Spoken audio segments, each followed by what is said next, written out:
Hello guys and welcome back to this channel. In this video I'm gonna show you how you can make a wallpaper with the flower language effects on TikTok. So this is TikTok trend.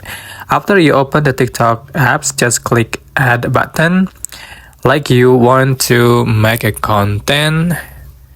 Okay, just click effects and just search for the effect. So which is you can type flower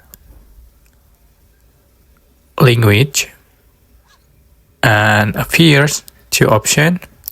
You can select which one. For example, I'm going to select this one. And then just tap on the screen and type your name. For example, I want to type my name and just click OK and select type. For example, so just click OK